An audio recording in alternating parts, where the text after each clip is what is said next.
Je suis le fils d'un militant nationaliste algérien pas seulement, palestinien, sud-africain, vietnamien, et petit-fils d'un shahid qui a été tué 6 mois avant la fin de la guerre d'Algérie.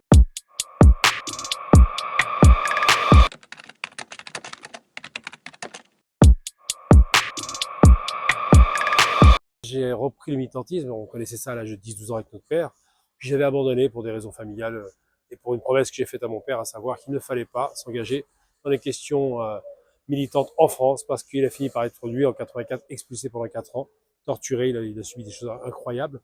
Donc la torture a duré un mois et demi, mais c'est vrai qu'à ce moment-là, les Algériens n'avaient pas compris qu'ils avaient été manipulés par les services français qui sont des fourbes. Et quand ils ont compris que mon père était nationaliste algérien et palestinien, non seulement ils l'ont libéré, mais en plus ils l'ont félicité pour ses positions et se sont évidemment excusés en ayant été manipulés par la France mitterrandienne dont on connaît effectivement le passé remarquablement barbare. Et donc à partir de là, mon père nous a demandé, il nous a fait faire une promesse, il a dit vous ne vous engagez pas en politique en France, c'est trop dangereux.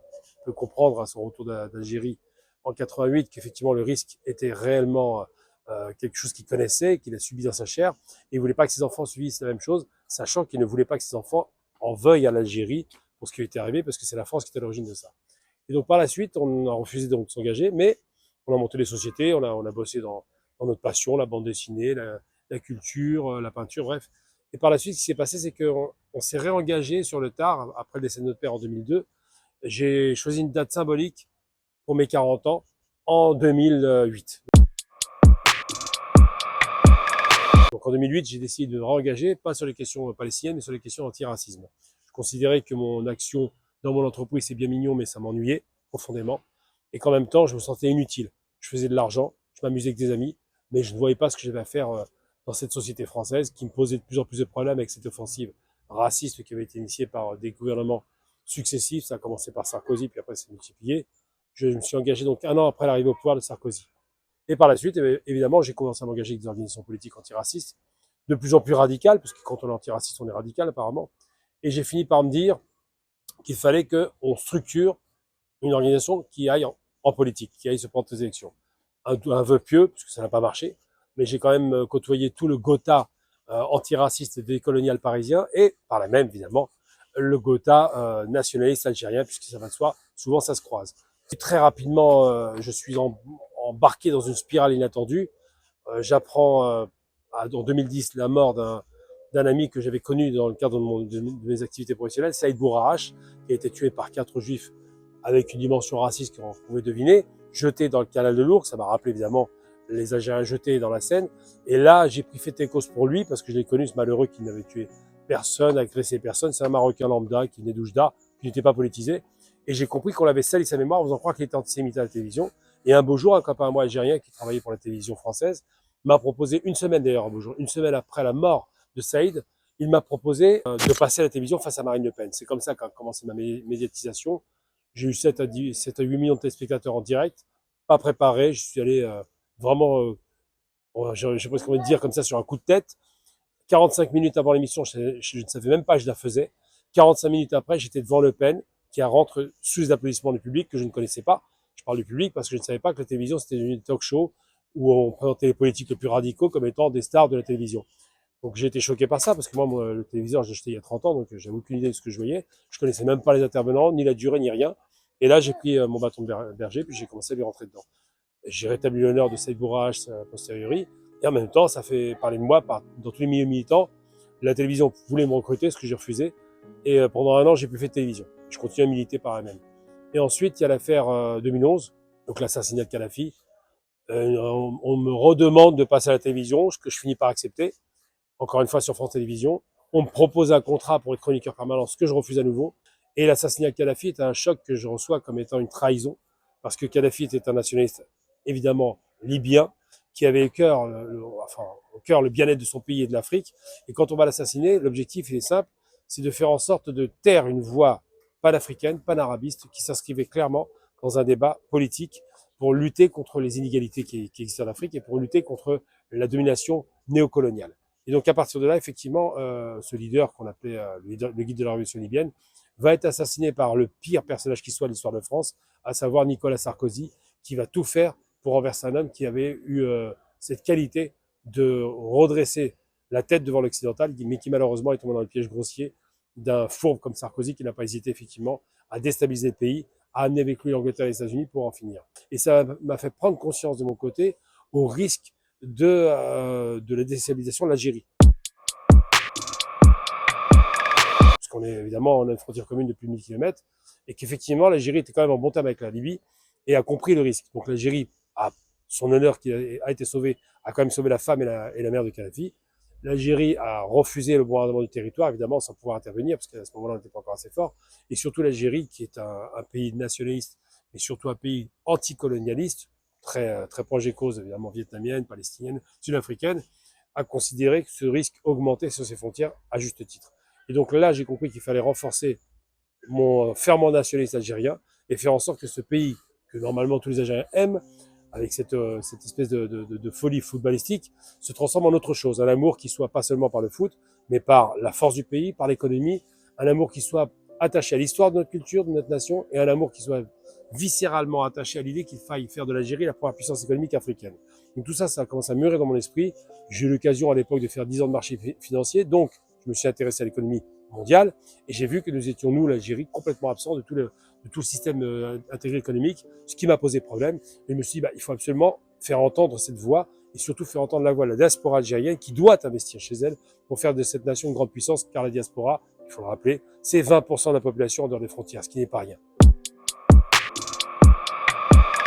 On est presque 8 millions, il y a 44 millions en Algérie, ça vous donne un peu la masse considérable de cette chance pour l'Algérie qui pourrait être utilisée. Investissez chez vous dans la production agricole et industrielle et exportez. On doit devenir un pays avec une exportation diversifiée. Il y a une production diversifiée, mais on n'exporte pas ou peu, parce que la diversification n'est pas assez massive. Parce qu'on n'a pas une production assez massive pour exporter, par exemple, Ifri. On n'a pas une production assez massive pour exporter Condor. La production reste encore, j'ai envie de dire, juste limitée aux besoins nationaux. Si on augmente la production et si on a des marchés extérieurs, autant d'Algériens qui pourraient être des véritables commerciaux à l'international, Canada, France, États-Unis, bref, j'en passe à les meilleurs, jusqu'en Chine d'ailleurs, il y a une grande communauté algérienne en Chine ou au Moyen-Orient. Et bien, si on a autant de personnes qui s'inscrivent dans l'idée de se dire, nous, avec une tradition commerçante très ancienne, caravanière, nous devenons les porte-paroles du Made in Algeria. Si on devient ces porte-voix, si on devient ces commerciaux, si on devient ces vecteurs de communication qui n'existaient pas pendant 60 ans, à ce moment-là, ça ira très très vite. Parce que avec 7 millions de binationaux ou nationaux à l'étranger, c'est une force de vente comme jamais le monde en a connu. Et on a cette qualité d'avoir des gens qui sont passés, je parle de ceux qui sont expatriés, de fils et filles d'analphabètes, d'illettrés, à des cadres. Il y a eu un saut qualitatif en une génération qui n'a jamais été observé dans l'histoire de l'humanité. On pourrait faire de même en matière économique. On pourrait faire ce saut qualitatif d'un pays qui passerait du tout import au tout export et surtout d'un pays qui passerait du Made in Algeria, 100% Algérie, à l'étranger avec ses porte-voix naturelles, avec ses vendeurs, ses commerciaux, ses forces de vente naturelles que constituerait cette diaspora qui en plus connaît le plafond de verre dans les pays où elle est, mais ici ne connaîtrait pas ce plafond de verre. C'est la première fois qu'on fait tomber un président, enfin ce qui est resté malheureusement de Bouteflika, c'est la première fois qu'on envoie son frère en prison et tout le système en prison, 3600 personnes, c'est la première fois qu'on fait un nettoyage contre la corruption, alors il y aura toujours de la corruption, mais à ce niveau-là massif, c'est la première fois qu'on impulse un mouvement populaire et jeune, c'est la première fois qu'on donne en Algérie, ça a été le cas en 70, c'était les jeunes qui étaient au pouvoir, et à nouveau la possibilité à la jeunesse de s'exprimer et d'investir tous les champs possibles, que ce soit le créatif, que ce soit le numérique, que ce soit évidemment dans le commerce, mais surtout, et c'est le plus important, dans le politique et dans le secteur effectivement de l'information. J'ai noté, par exemple, je travaille beaucoup de chaînes d'information algériennes, que ces chaînes d'information, eh bien, c'est que des jeunes. Et que ça a été initié par le nouveau gouvernement qui était bien ou mal élu, ça je rentre pas là-dedans. Je sais juste que le résultat, c'est qu'il a promis des choses qui ont été tenues. On a une chaîne internationale de qualité, de standards occidentaux, ce qui est pas mal, ça veut dire qu'on est monté. On a des billets d'avion, c'était promis, qui ont baissé, c'est la vérité. On a une dynamique économique qui a été relancée. On a des plans ambitieux avec les startups. On a une diversification économique massive. Pétrole, gaz, on connaissait, maintenant on est dans les industries d'extraction minière, dans les industries d'extraction de ce qu'on appelle les terres rares, donc d'extraction de haut de gamme, de produits qui ont une forte valeur ajoutée. On est dans la transformation, on est dans la relance de l'industrialisation du pays. Je crois qu'on a porté à 7% l'industrie d'Algérie. Et surtout, on est dans une logique de diversification.